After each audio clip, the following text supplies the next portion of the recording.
जिंदाबाद जिंदाबाद पार्टी जिंदाबाद जिंदाबाद जिंदाबाद। बैठ जाइए आप। साथियों, मैं सबसे पहले क्षमा प्रार्थी हूँ। आने में बहुत विलम्ब हो गया और भाई शरण कुमार विद्यालय जी का मैं दिल की गहराई से शुक्रिया अदा करता हूँ कि आप सही मुद्दे पे जो समाज का कमजोर वर्ग है, जो समाज का दलित है, पिछड़ा है, मुसलमान है, जो अपनी संविधान के हिसाब से उन्हें अधिकार नहीं मिला है, उन सभी के लिए लगातार संघर्ष करते रहे हैं। हमारी कई बार वार्ता हुई और मुसलमान चूंकि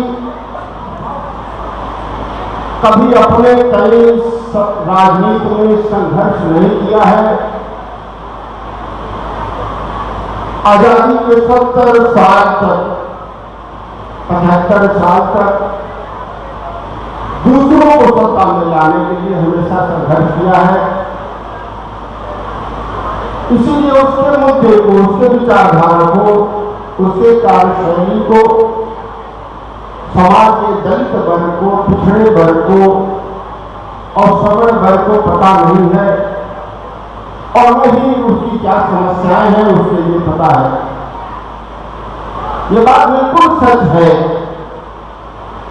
कि जिस समाज ने भी संघर्ष नहीं किया है उस समाज को न तो उसका संवैधानिक अधिकार मिला है, सामाजिक अधिकार मिला है और न ही उसकी व्यक्तिगत अधिकार मिला है। और जो समाज ने संघर्ष किया है, मिलजुल करके संघर्ष किया है, वो आज सत्ता में भी है, मगर समय लगता है, लगातार संघर्ष करना पड़ेगा।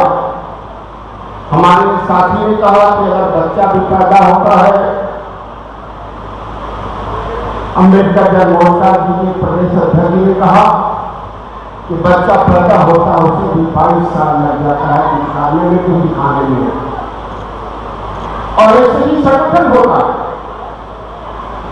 जिस तरह से बच्चों को देखभाल के लिए चाहिए, समाज जब तक उसका परिवार जब तक उसका देखभाल नहीं करेगा उसका समुचित विकास नहीं हो सकता है। इसीलिए जिस समाज की भी लड़ाई होगी उस समाज को धन बल सहयोग बुद्धि बल सभी से उसका जब तक सहयोग नहीं होगा वो संगठन आगे नहीं बढ़ेगा और संगठन तरक्की नहीं करेगा और जब तक संगठन मजबूत नहीं होगा उस समाज को हक अधिकार और सम्मान मिलने का प्रमाण भी नहीं होगा। और यही वजह है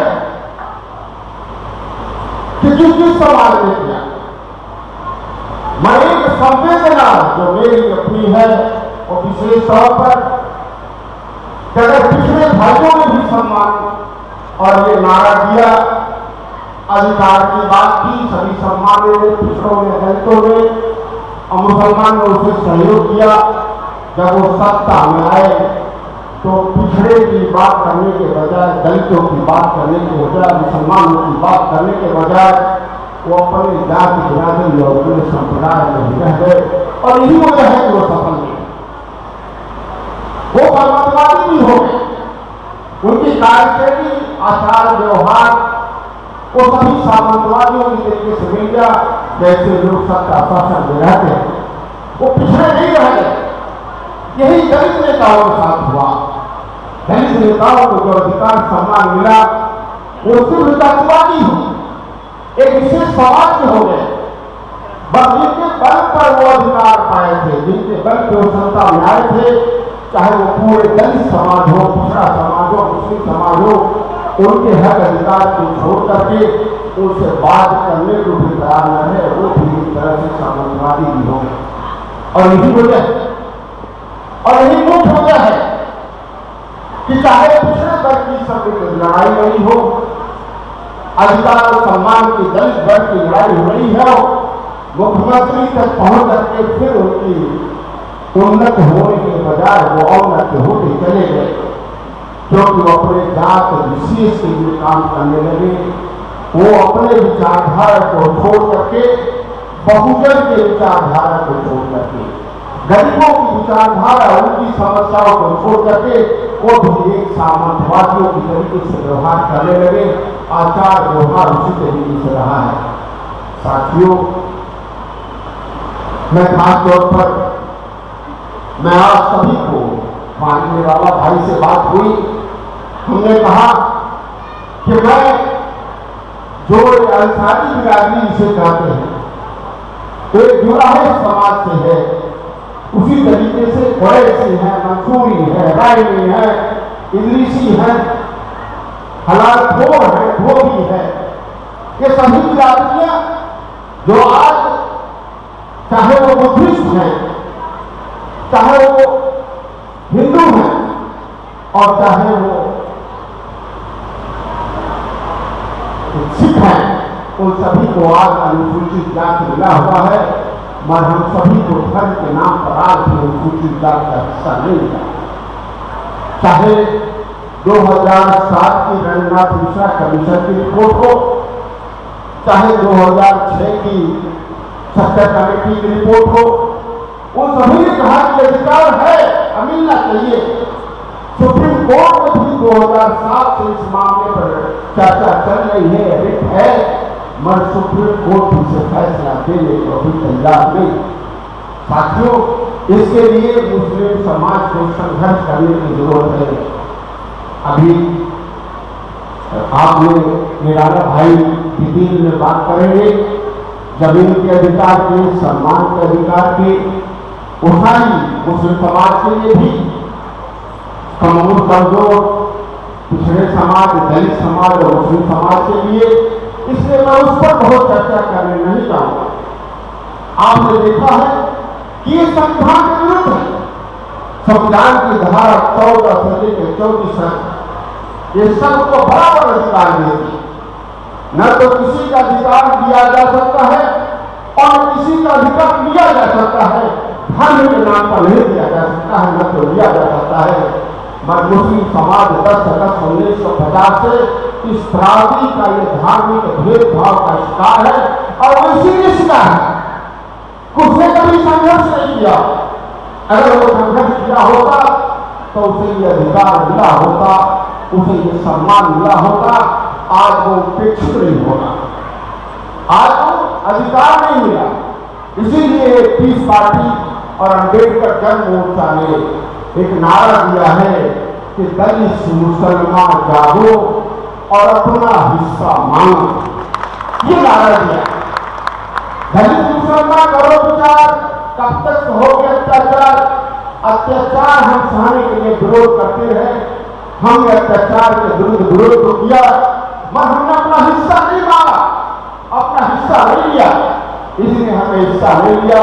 अब दूसरा नारा हम सभी का है और हम उसी पर लगातार काम कर रहे हैं। साथियों, अभी आपने देखा कि भाजपा की सरकार आई, उन्होंने CAA लाई है। CAA के आज जो कानून बन गया है, पीस पार्टी इसके खिलाफ सुप्रीम कोर्ट में मुकदमा दायर की है, यह मुकदमा चल है। इसमें सिर्फ इस देश के मुसलमान को, सिर्फ इस देश के मुसलमान को यह साबित करना पड़ेगा कि वह इस देश का नागरिक है। किसी और धर्म के लोगों को यह साबित नहीं करना पड़ेगा। ये हमारे संविधान के विरुद्ध है, ये देश के जो मूल भावना है उसके विरुद्ध है। और कोई भी पहचान पत्र, चाहे वो ID कार्ड हो, चाहे वो राशन कार्ड हो या वोटर कार्ड हो, चाहे आपका आधार कार्ड हो, कोई भी पहचान पत्र इस पर मांग नहीं है। सिर्फ सरकार के अधिकारी ये फैसला करेंगे कि आप इस देश के नागरिक हो कि नहीं नागरिक। ये अत्याचार है जो आप वोट देने का अधिकार कह रहे हो। अगर आप इस देश के नागरिक नहीं रहोगे, इस देश के साथ नहीं रहेगा, आपको वोट देने के अधिकार को वंचित करने के लिए इस देश के मुसलमानों को यह कानून लाया गया है। ये बताया जाएगा कि वो इस देश का नागरिक पहले शादी करे तब उसे अधिकार मिलेगा। अरे फैसला कौन करेगा? ये सरकार करेगी, हमारा संविधान नहीं कर रहा है। जो ये कानून बना दिया गया है, इसलिए इस पार्टी ने इसकी लिए लड़ाई लड़ी है। अभी आपने देखा हमारे संविधान ने कहा कि देश में सभी धर्म के लोग हैं, वो अपना धर्म से और देश के शासन से कोई मतलब नहीं है। हमारा देश एक संप्रभुत्व देश है जिसमें सभी धर्म और जातियों के लोग, किसी को किसी पर वरीयता नहीं है, सभी लोग एक समान है और सभी अपने धर्म का पालन करें। इसलिए इस देश का कोई धर्म नहीं होगा, ये धर्म सेकुलर होगा, ये सेकुलर देश होगा। और ऐसे देश में अभी कानून हुआ है, इसी देश में ये कानून हुआ यूसीसी के एक समान का कानून, रहने खाने ब्याह की व्यवस्था, उस फैसला वो करेंगे जो सामंतवादी आज शासन में है। बहुत सारे लोग आज सो रहे होंगे कि शायद सीए सिर्फ मुसलमान पर लागू हुआ है, मगर दलित और पिछड़े भाई को भूल जाते हैं कि आज अगर मुसलमान पर ये लागू होता है, ये कानून हो जाता है, तो वह दलित पर लागू होगा, फिर पिछड़ों पर लागू होगा। यही तो पहले था कि 40,000 कलमा इकराम ने अपनी शहादत दे करके और लाखों हिंदू मुसलमानों ने शहादत देकर इस देश को आजाद इसलिए कहा कि सबको बराबर का अधिकार मिले और सबको बराबर का सम्मान मिले। मगर आज चाहे वह सीए हुआ, चाहे वह यूसीसी हुआ, आज मुसलमान पर एक्सपेरिमेंट हो रहा है। मैं अपने दलित और पिछड़े भाइयों से कहना चाहूंगा, उन्हें भी इस देश की आजादी के पहले वोट देने का अधिकार नहीं था, समाज में बराबर का अधिकार नहीं था, अपने विचार से अपने धर्म पर चलने का अधिकार नहीं था। वही ये जा रहे हैं जहां 3,500 साल पहले आप थे।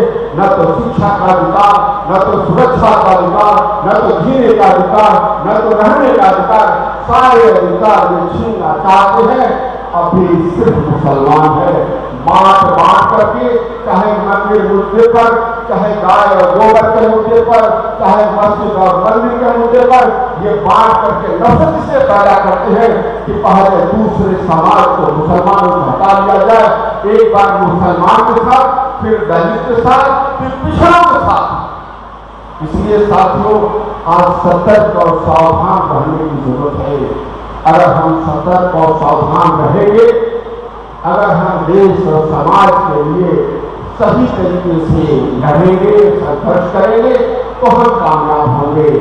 और अगर ये नहीं करते हैं तो जो भाई पिछड़े और दलित हमारे भाई हैं, जो पेक्षित समाज के भाई हैं, अगर वो खुश है कि सिर्फ मुसलमान पीटा जा रहा है, उसी का हिस्सा लिया जा रहा है, उसी की नागरिकता छीन रही है, उसी की सभ्यता छीन रही है, तो साहब आज हमारी बारी है, कल आपकी बारी है।